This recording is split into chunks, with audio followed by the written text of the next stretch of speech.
Bonjour à tous, à ceux qui se sont connectés. On va continuer à accepter des gens, mais on propose de commencer le webinaire. Donc, bonjour à tous, je suis Fanny Raguido, pharmaco-épidémiologiste chez EVA. Je suis accompagnée de Martin Prodel. Bonjour à tous, de mon côté, je suis Lead Data Scientist.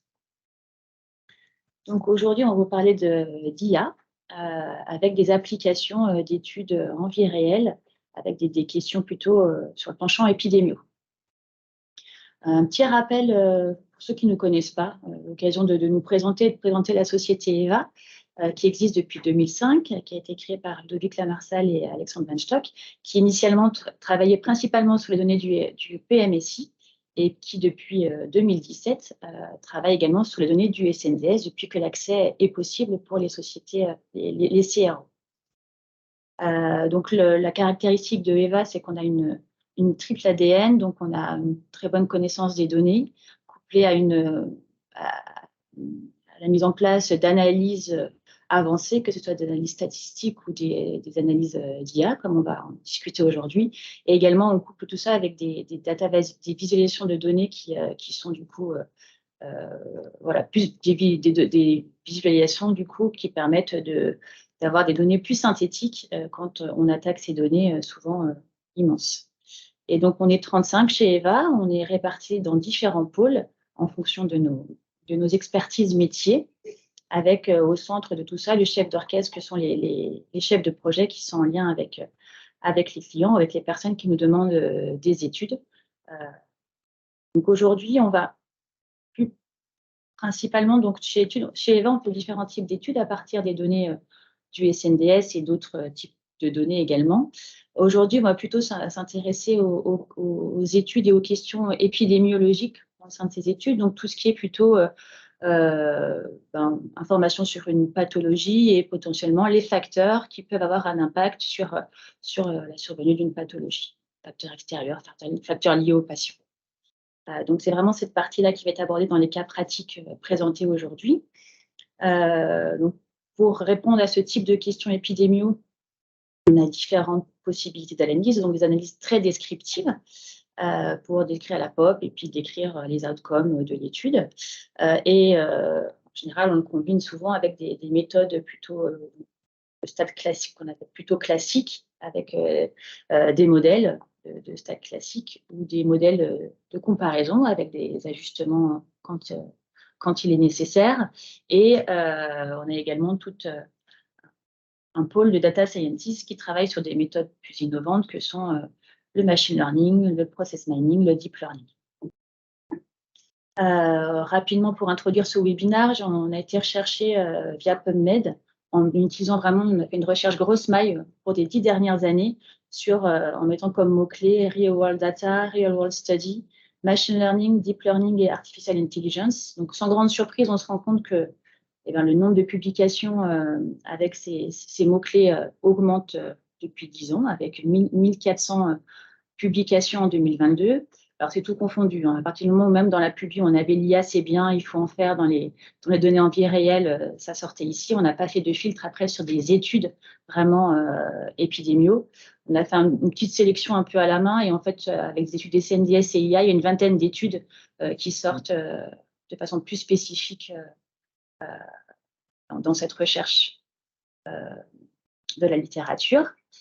Et donc aujourd'hui, c'est Martin qui va vous présenter finalement deux questions qu'on peut se poser au niveau épidémiaux, donc qui vont peut-être également vous parler, vous, dans vos problématiques au quotidien. Donc plus la première partie, ce sera sur la question, répondre à la question qu'est-ce qui va du coup favoriser l'évolution en fait d'un stade à un autre dans une pathologie en fonction du profil des patients. Donc, ce sera des données hospitalières. Ici, on ne va pas du tout utiliser les données du SNDS, c'est des exemples, du coup, ça change un petit peu, des exemples d'études hospitalières, en tout cas, avec au moins une partie des patients qui sont... Martin vous présentera plus en détail les différentes bases de données qu'on a utilisées, mais donc, c'est des données hors SNDS. Donc, avec la première application des données dans la maladie d'Alzheimer et la deuxième question épidémiaux qui va être répondue aujourd'hui, c'est tout ce qui est risque de facteurs plutôt combinés, donc au-delà des stades classiques ou des modèles ajustés, voilà, les facteurs de risque combinés pour l'apparition d'une pathologie. Et ce sera un modèle d'application en psychiatrie. Je laisse la parole à Martin. Il y a une petite possibilité de laisser des questions dans Q&R. Donc, le mieux, c'est de poser vos questions au fur et à mesure du webinaire. Et à la fin, on aura un temps d'échange pour pouvoir répondre à vos questions.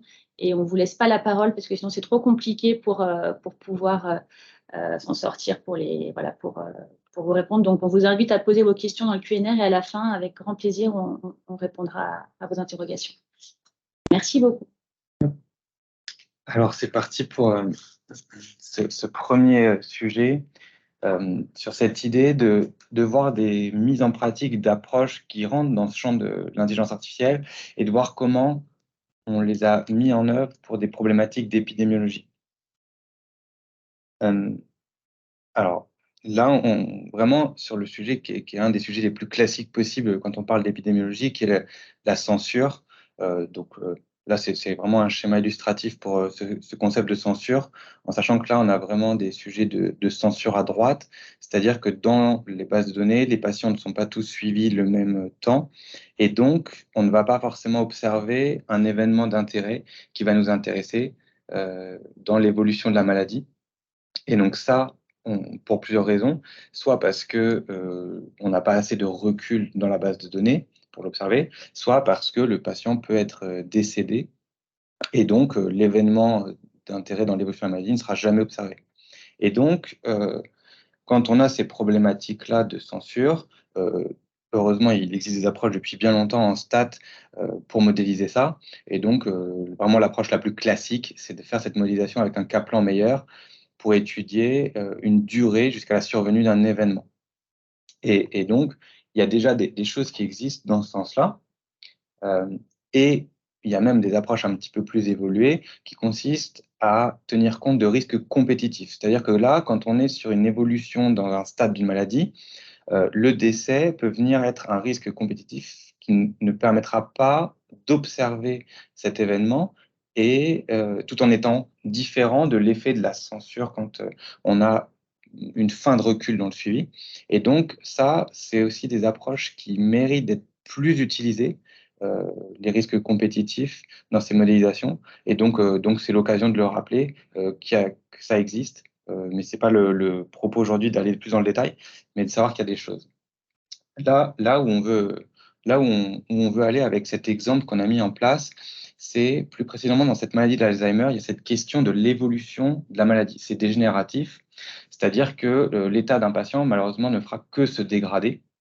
Et donc, la question qui nous a été posée, la question de recherche initiale, c'est de dire, pour un ensemble de patients qui ont été identifiés dans ce registre, dans cette base de données Memora, qui est une base de données consolidée par les HCL, et qui est en lien avec des centres mémoire, donc des centres spécialisés dans la prise en charge de ces patients.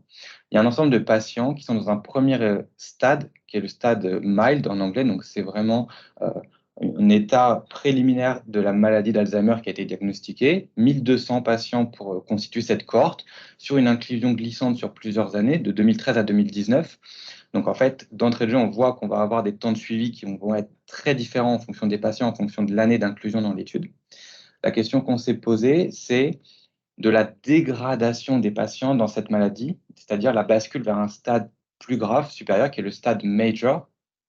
Et donc ça, qui au niveau clinique va être vraiment une dégradation forte et marquée, et c'est un diagnostic médical qui va être posé.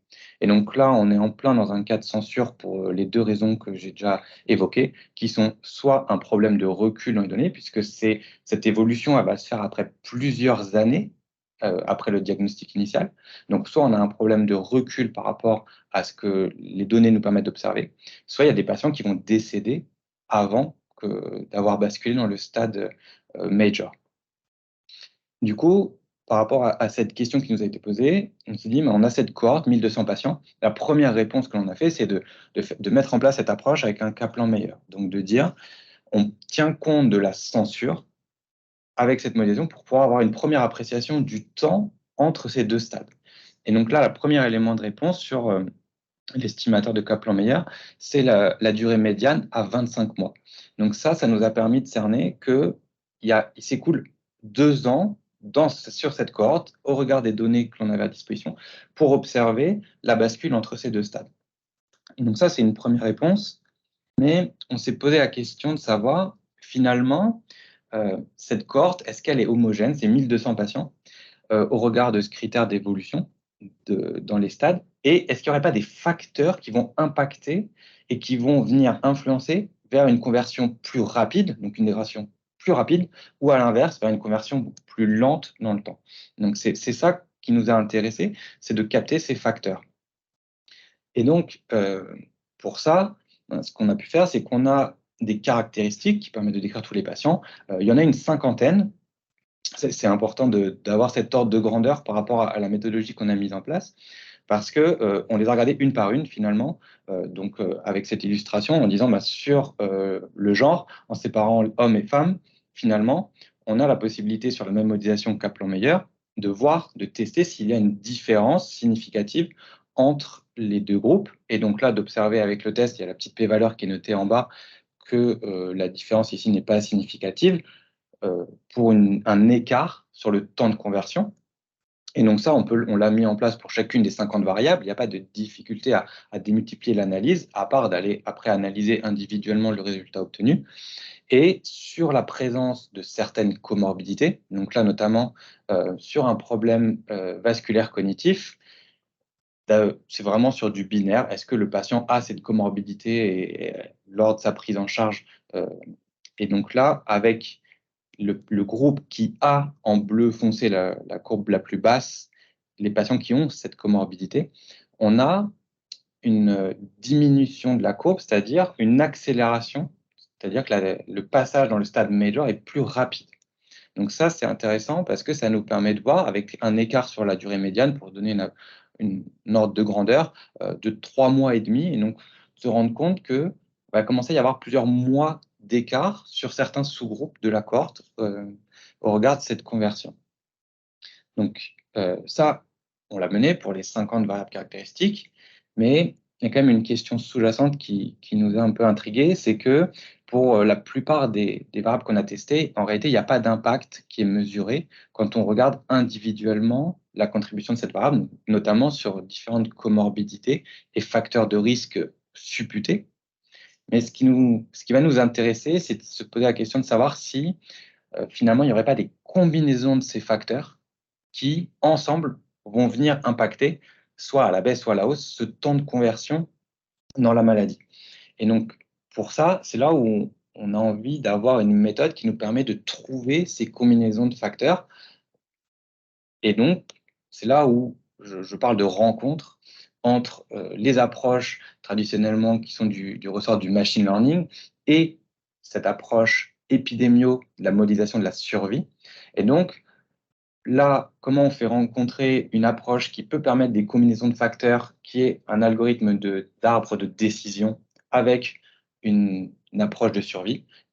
La combinaison des deux est assez simple au niveau du terme. C'est un arbre de survie, c'est-à-dire un algorithme de machine learning qui va chercher les combinaisons de facteurs. Donc ça, c'est la première partie, où l'arbre va, à chaque étape, au regard d'une cohorte dans son intégralité, chercher un facteur. Donc là, dans l'illustration, on retrouve la possibilité que le facteur puisse être une des comorbidités.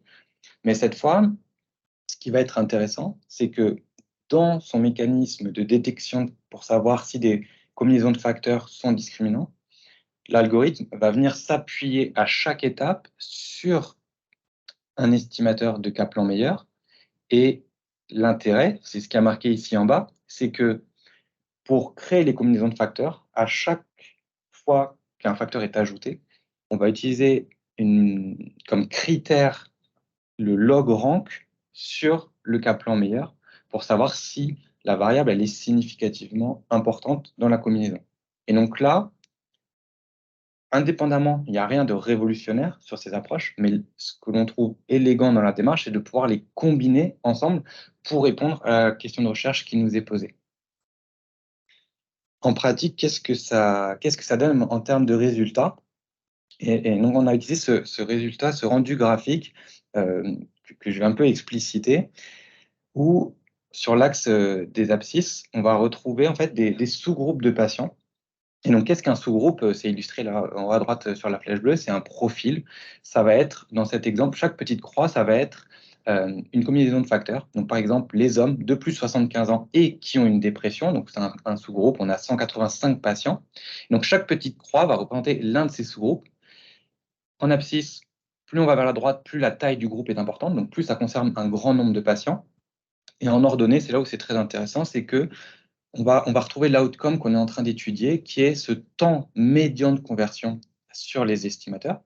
Euh, pour rappel, au global, on avait un temps de conversion qui était autour de 25 mois, donc qui est la valeur sur la cohorte entière. Et donc, on a cette logique-là de dire, il y a une zone qu'on va griser, qui sont tous les profils qui sont trop proches de la moyenne, de la médiane globale. Donc, c'est pas ça qui nous intéresse. Ce qu'on va vraiment chercher à trouver, ça va être des sous-groupes de patients qui vont vraiment surexprimer ou sous-exprimer ce risque et ce temps de conversion.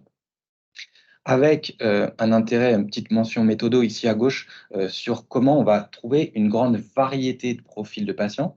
Il y a une logique à pouvoir créer beaucoup d'arbres de décision différentes pour explorer toutes les combinaisons. Je parlais de 50 variables.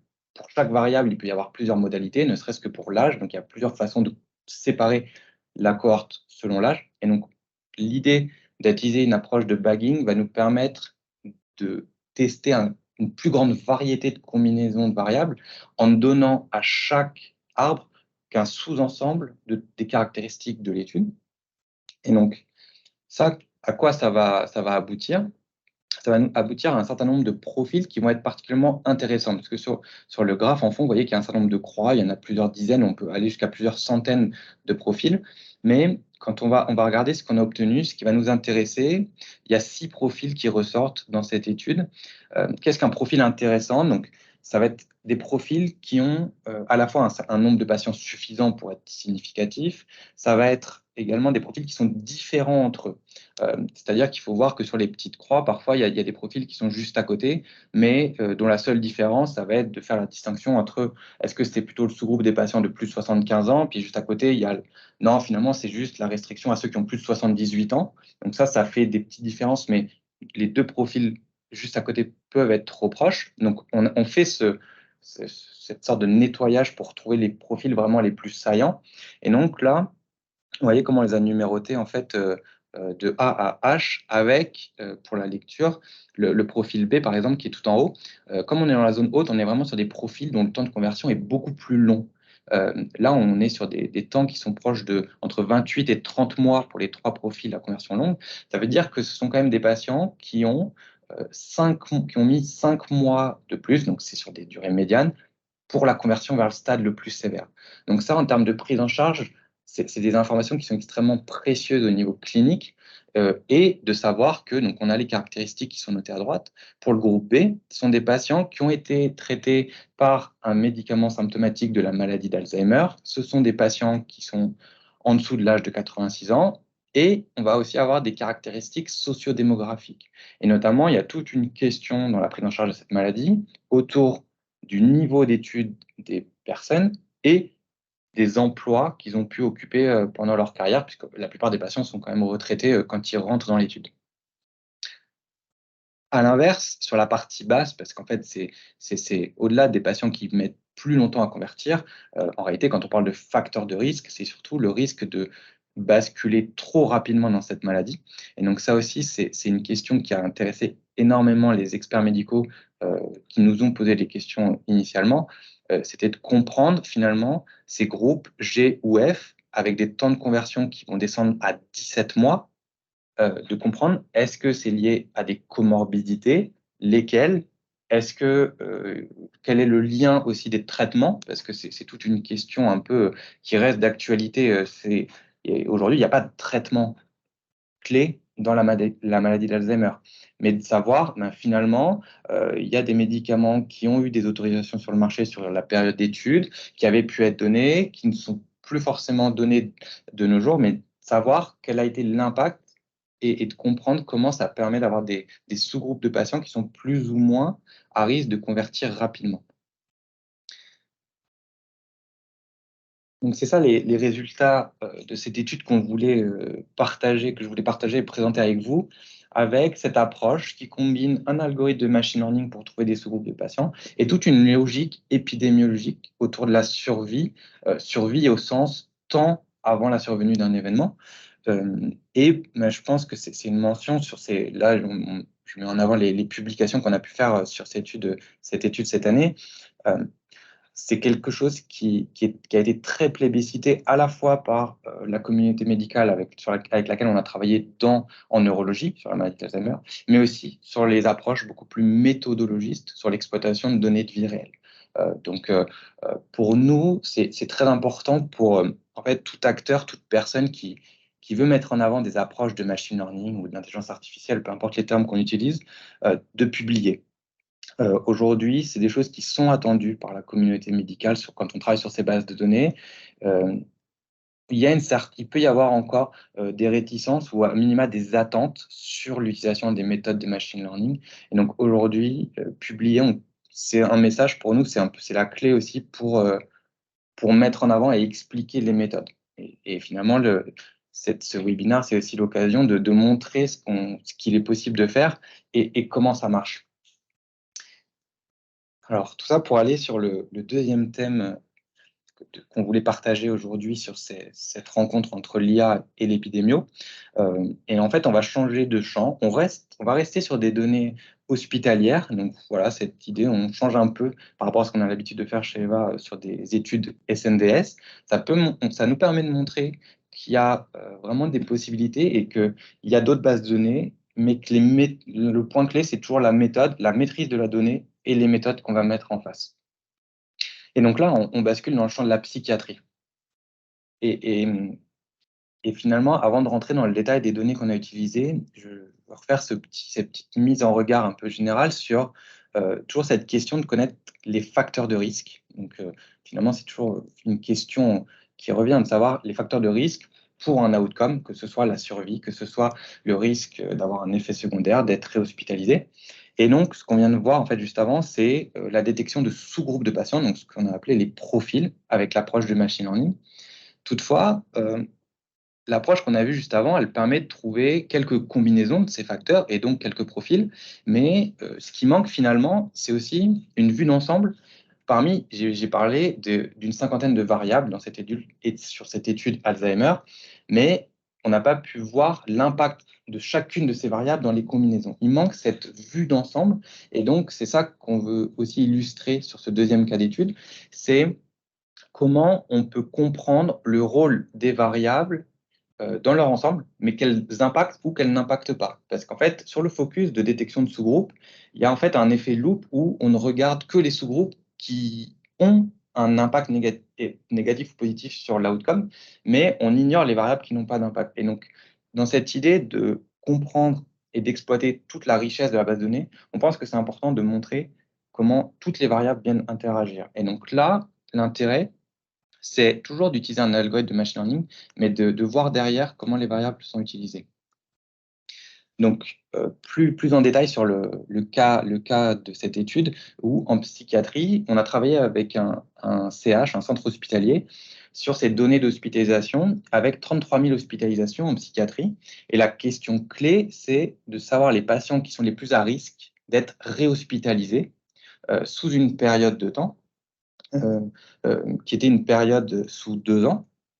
Et donc, la question, c'est de savoir, finalement, une fois que le patient il a été pris en charge à l'hôpital, s'il y a un suivi qui est mis en place en ville, il y a une logique pour que le patient ne soit pas réhospitalisé. Donc, c'est un peu un marqueur de pouvoir éviter la réhospitalisation des patients.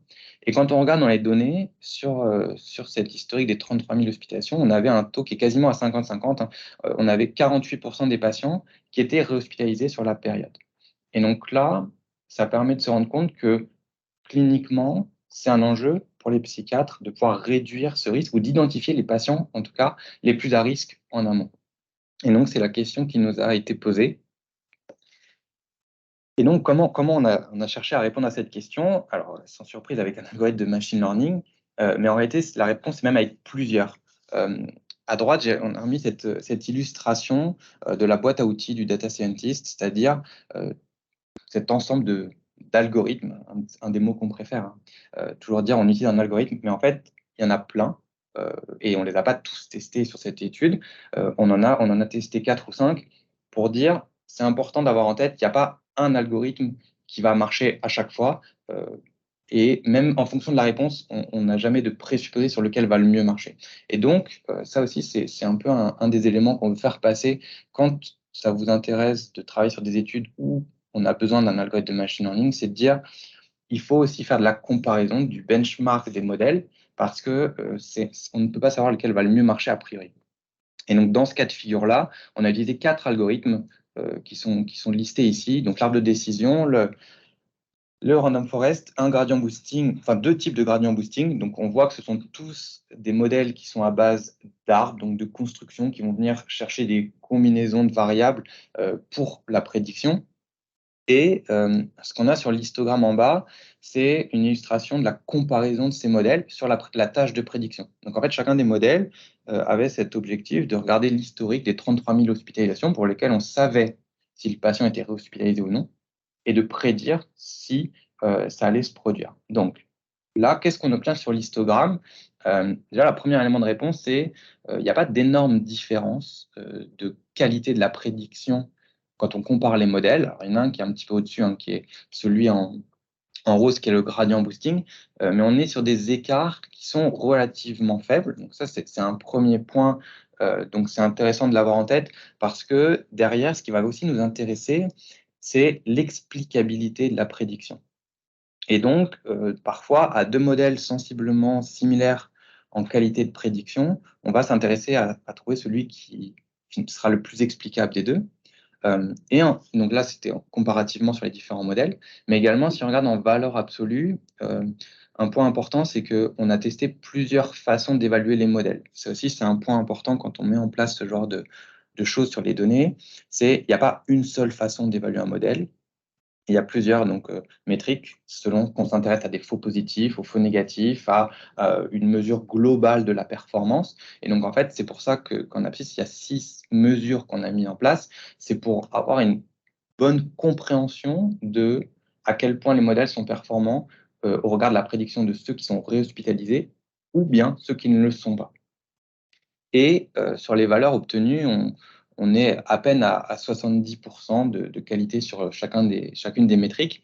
C'est aussi un point qui est important d'avoir en tête, c'est qu'on pourrait s'attendre à des choses qui sont qui seraient meilleures. Quand on entend parler de machine learning, on entend des choses comme 99,9% de qualité de prédiction, mais c'est là où il faut avoir toute une prudence et une finesse dans l'utilisation de ces chiffres pour évaluer la qualité d'un modèle. C'est par rapport à quoi on le compare et surtout, quelle est l'information que ça va m'apporter. Du coup, si on regarde les résultats, on a envie de retenir qu'il y a un modèle qui sort un petit peu du lot, qui est le gradient boosting. Donc, par rapport à ce qu'il est capable de produire, donc c'est mieux que le pur hasard, hein. On a vu qu'il y avait à peu près un patient sur 2 qui était réhospitalisé. Donc là, on a des taux qui approchent les 70% de prédiction, donc c'est mieux que le 50-50. Mais qu'est-ce qu'on fait d'un modèle de machine learning qu'on a entraîné, qui a fait cet apprentissage sur des données historiques et qui a ce taux de prédiction? On a envie de savoir derrière ce qui se passe et plus d'explications de la prédiction pour que ce soit actionnable par les praticiens qui vont voir les patients, en fait. Et donc, pour ça, on s'est posé la question de dire, mais est-ce que finalement, l'algorithme, c'est logique de s'attendre à ce qu'il prédise parfaitement bien tous les patients? Et donc, dans cette logique-là, on s'est dit non, en réalité, il faut qu'il ait la capacité de dire qu'il y a des prédictions sur lesquelles il n'est pas capable de prendre une décision. Et donc là, c'est intéressant cette démarche de dire on va créer un seuil de décision. Quand il y a trop d'incertitudes, on préfère que l'algorithme donne comme résultat je ne sais pas quoi prédire pour ce patient. Et donc, quand on considère ce cas de figure-là, sur les autres cas qui sont prédits, c'est intéressant parce qu'on va augmenter très nettement la valeur de prédiction. On passe à 84% de qualité de prédiction. Mais juste parler de ce score et essayer de maximiser ce score, ce n'est pas suffisant. On veut un petit peu plus, et surtout en termes d'enjeux épidémiologiques et de publication des résultats, il faut savoir ce qui se passe derrière.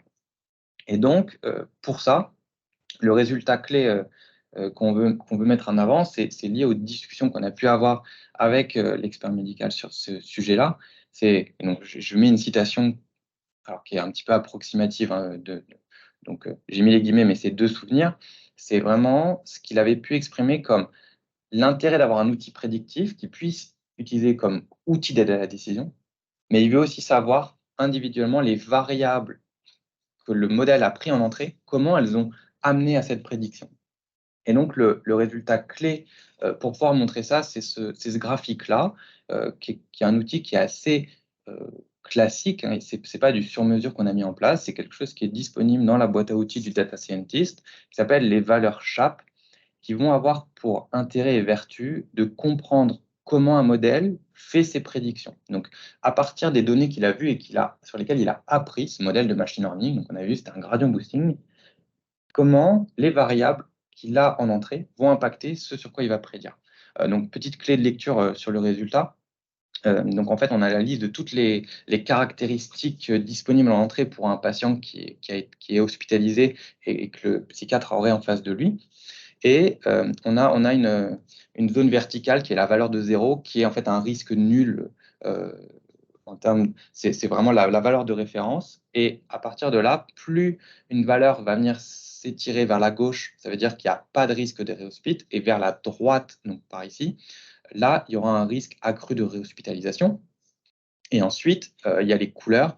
Donc, en fait, plus le trait va être couleur rose, plus c'est la variable en question qui a une valeur élevée.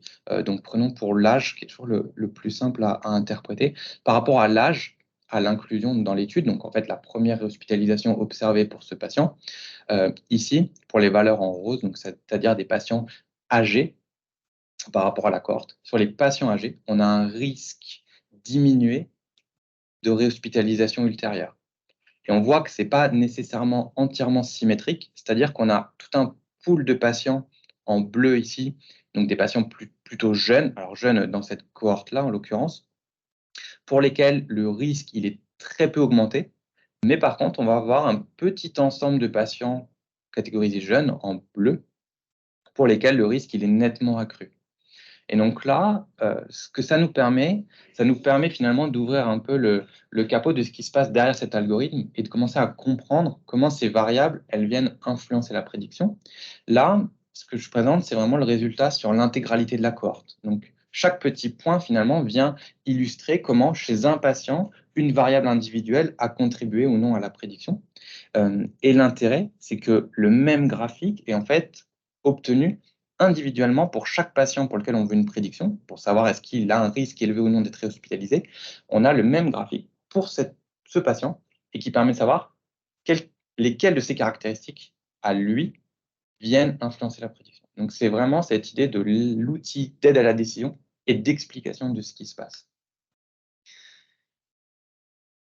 C'était ce qu'on voulait partager avec vous aujourd'hui sur ces 2 exemples. Alors deux petites diapos pour finir. Alors ça, c'est la petite diapo promotionnelle pour vous dire qu'on peut faire plein de choses très intéressantes. Mais plus précisément, en fait, ce qu'on a vu aujourd'hui, on a parlé des 2 items qui sont à gauche. On a parlé de, finalement, quand on veut mettre en place des approches d'IA sur des questions d'épidémio, on a vu comment on peut gérer des aspects de censure avec une approche par arbre de décision. Et on a vu comment on peut creuser sur l'explication de la prédiction d'un outcome clinique. Et il y a plein d'autres sujets extrêmement intéressants pour lesquels il y a également tout un tas de réponses et de démarches méthodo qu'on est capable de mettre en place sur la sélection de patients d'intérêt pour constituer une cohorte, pour arriver à améliorer la détection d'une pathologie qui n'est pas toujours simple dans les bases de données en vie réelle. Et après, il y a surtout toute l'étude des séquences de traitement, des lignes de traitement, avec des choses qui sont possibles pour étudier tout ça. Le petit mot de la fin sur l'IA, notre vision des choses, c'est de dire aujourd'hui, on se retrouve dans une situation avec un certain nombre de bases de données qui sont disponibles. Il y a le SNDS, il y a des données de cohorte, des données de registre, d'hôpitaux, il y a des données propriétaires, des données d'essais cliniques, d'accès précoce. Donc, il y a tout cet ensemble de données de santé à disposition De l'autre côté, il y a ces approches d'IA, ces algorithmes. Et vraiment, nous, notre vision, c'est celle qui dit qu'il faut être créatif pour venir adapter l'algorithme à ces données et aux questions qui sont posées et non pas l'inverse. Donc, c'est notre démarche et c'est ça qu'on trouve très enrichissant, c'est dans cette personnalisation des méthodes d'intelligence artificielle pour répondre aux problématiques médicales sous-jacentes. Et ça vient clôturer ce qu'on voulait partager aujourd'hui avec vous. Et j'en profite pour faire petite pub pour un travail collaboratif qui a été porté, pas qu'au nom d'Eva, mais au nom de tous les membres de l'AFCRO, sur un papier, c'est un petit livre d'opinion sur cette thématique-là. Donc, n'hésitez pas pour en savoir plus. Je vous ai mis le lien là. Super, merci beaucoup Martin. Alors si vous avez des questions, n'hésitez pas à les poser. On vous écoute. Oui, bonjour. Je voulais savoir en fait si pour utiliser l'intelligence artificielle, c'est un profil particulier spécialiste ou si un statisticien, on va dire classique, peut s'en occuper. Et si c'est des outils spécifiques ou est-ce qu'ils sont dans les outils statistiques habituels? Merci pour votre question. La réponse courte, c'est dans les outils des statisticiens. Aujourd'hui, dans les types de profils que vous allez peut-être croiser, en fait, soit vous allez voir des intitulés de statisticiens, soit des intitulés de data scientist. Donc, c'est l'un de ces deux profils, mais en fait, la distinction entre les deux est extrêmement fine et voire il n'y en a pas. Donc, aujourd'hui, les outils pour mettre en place des analyses d'intelligence artificielle, c'est des choses qui sont connues, répandues. Il y a des outils qui sont en accès libre, en fait, dans les langages de programmation les plus classiques, que ce soit essentiellement R ou Python. Et donc, aujourd'hui, la barrière d'entrée pour l'usage des outils, en fait, elle n'existe presque plus. Et ça qui est extrêmement intéressant par rapport à il y a certainement quelques années en arrière, c'est que aujourd'hui, on va pouvoir plus facilement se concentrer sur l'intérêt méthodo d'utiliser tel ou tel autre algorithme dans une question de recherche que l'on a. Mais tout statisticien peut mettre en place ces approches et après, il faut avoir une sensibilité pour comprendre comment ça marche et pour en tirer le meilleur bénéfice. Merci. Il y a d'autres questions? S'il n'y a aucune autre question, je peux en poser une autre? C'est quoi la différence entre le deep learning et le machine learning, par exemple? Et Alors, est-ce que c'est basé sur, enfin, de mon minimum de compréhension en stats et de mes souvenirs, par rapport à la covariance où on regardait la variation d'une variable les unes par rapport aux autres? Est-ce que ça part de là ou est-ce que c'est totalement autre chose? Alors, la distinction vraiment entre ces deux grands termes, elle va avoir attrait à autre chose. Après, au sein du machine learning, il va y avoir des algorithmes qui vont se baser sur des questions de variance apportées par chacune des variables. Donc, c'est des sujets qui peuvent après exister dans la différence entre certaines méthodes, mais la distinction majeure entre la partie deep learning et la partie machine learning, c'est juste la liste des algorithmes sous-jacents qui vont être utilisés. Dans le champ du deep learning, c'est vraiment tout ce qui a trait au réseau de neurones. Donc, c'est vraiment une famille d'algorithmes qui ont une façon de calculer l'impact des variables qui leur est propre par leur structure, donc des réseaux de neurones, alors que dans le machine learning, on va avoir beaucoup d'algorithmes à base plutôt d'autres méthodes de calcul. Donc, c'est plutôt ça la distinction. Et puis, à noter que l'essor du deep learning, de ce champ-là, a vraiment été porté par l'analyse d'images. C'est quelque chose qu'on n'a pas mentionné ici parce que ce n'était pas le périmètre sur les données de vie réelle que l'on étudie. Mais dès qu'il y a vraiment des sujets qui ont attrait à l'analyse automatique d'images, c'est là où les algorithmes de deep learning ont vraiment tout leur sens et des très bons résultats. Et du coup, je vous ai remis à l'écran en fait cette diapositive pour montrer en fait tout ce périmètre de la boîte à outils et d'un ensemble d'algorithmes. Et vous voyez ici en fait sur la partie gauche, l'ensemble réseau de neurones et deep learning vont se retrouver par ici. Et c'est ça qu'ensemble ils forment le grand chapeau deep learning. Il y avait une autre question de... Oui, bonjour, vous m'entendez? Oui, très bien. Oui, bonjour. Alors, moi, j'avais une question sur la notion, on va dire, un peu plus, je vais pas dire technique, mais ça va être plus sur de la pharmacoépidémio. C'est là, sur les différentes études que vous avez présentées, c'était plutôt des analyses de cohortes. C'est bien ça? Oui. Et du coup, si je enfin, c'est pas vraiment récapitulé, mais c'était plutôt une analyse exploratoire pour voir le poids des différentes variables et à quel point elles vont pas impliquer, mais elles vont avoir un rôle sur la réponse finale. Donc, l'utilisation de l'IA, ça servir.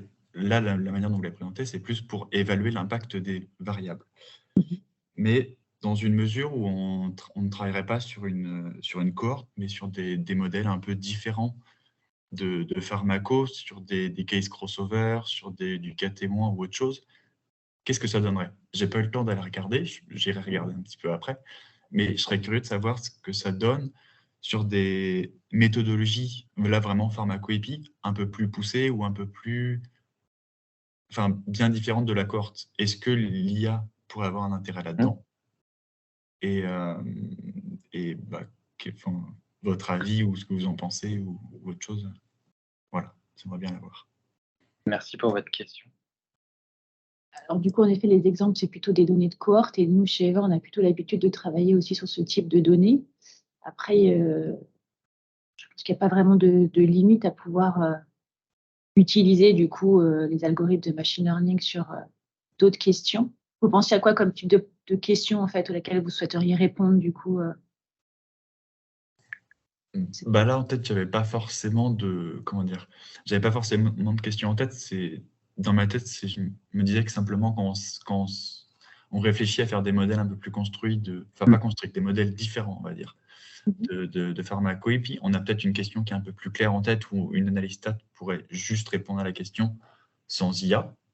Mais la question que je me posais en dessous, c'était est-ce que, même si sur le principe, ça paraît un peu contre-intuitif d'utiliser des modèles d'IA là-dessus, est-ce que ça pourrait être envisageable? C'était plus une réflexion que je partageais plutôt qu'une question. Un point clé sur notre vision et comment on pense que l'IA peut avoir un rôle, c'est que l'IA ne vient pas du tout remplacer les stats existantes quand elles sont déjà extrêmement pertinentes et qu'elles répondent très bien aux problématiques posées. Par contre, on aime bien voir quand il y a des limites existantes, ou plutôt quand il y a des problématiques qui demeurent, c'est de se poser la question, est-ce qu'il y aurait une possibilité côté de l'IA? Et je pense à un cas de figure, vous avez mentionné la possibilité de faire de la comparaison cas témoin, et donc je me rapporte de nouveau sur les données de vie réelle. On peut avoir des difficultés parfois à avoir une cohorte témoin, et il y a un champ qui bouge beaucoup en ce moment, qui est tout ce qui a trait aux données synthétiques, c'est-à-dire la possibilité de générer des données synthétiques qui vont permettre de créer un bras comparateur et par rapport à un bras de patient qu'on aurait observé dans des données de vie réelle. Et là, c'est là la question de comment on va générer ce bras synthétique. Ça peut s'appuyer sur des méthodes d'IA parce qu'il y a des questions de combinaison de variables, de représentativité du bras comparateur par rapport à des indicateurs épidémiaux qu'on connaît. Donc, par rapport à une problématique où on n'arrive pas à comparer des patients parce qu'on n'a pas de bras comparateur, là, la question vient se poser de dire est-ce que l'IA peut venir en renfort pour aider? Voilà un exemple de réflexion et de sujet qui bouge pas mal en ce moment. Ok, très bien, merci. Bonjour, excellente présentation, j'ai beaucoup bien aimé. Bon, en fait, j'ai une question peut-être qui peut être triviale, c'est de se dire, quand on arrive à prendre, on veut chercher l'impact des variables ou des interactions entre. Est-ce que ça diffère d'une approche où on peut décider d'une interaction d'une variable qui est cliniquement pertinente ou le fait que l'IA va nous permettre de faire des classifications et de nous trouver des interactions qui sont assez pertinentes, on peut les retester dans d'autres modèles de Cox, par exemple. Ouais, c'est pour voir si cette double approche, elle est assez bonne ou pas. Ouais, j'aime bien cette double approche. En fait, il y a cette approche autour de l'IA, elle va avoir plutôt une logique exploratoire et plutôt de défricher un volume de données un petit peu plus important et sur lequel on n'aurait pas d'a priori. On a plutôt cette tendance-là, on ne va pas faire d'hypothèse a priori sur des interactions de variables. Le modèle va nous pointer dans une direction dans laquelle ça semble prometteur, dans laquelle on observe des combinaisons de variables où il y aurait quelque chose qui ressort, mais derrière, on ne peut pas s'affranchir de rebâtir une hypothèse et de la tester. Donc, en fait, l'IA sert plus d'un peu de guide et de compas pour trouver où est-ce qu'il y aurait des facteurs d'intérêt. Donc, ça se combine effectivement très bien avec cette approche. Oui, effectivement, je pense que c'est ce qui, ouais, dans les études ou en génétique, par exemple, ça peut être en biologie moléculaire, par exemple, ça peut être assez pertinent de pouvoir voir des combinaisons de mutations qui ont un impact réel sur. Ouais. Merci beaucoup, hein, c'est vraiment très enrichissant. Merci beaucoup. Merci pour votre question. Il semble qu'il n'y a pas d'autres questions à ce stade. Donc, on va pouvoir clôturer ce webinaire. Un très, très grand merci à vous tous de vous être connectés, d'avoir suivi cette discussion et bonne journée.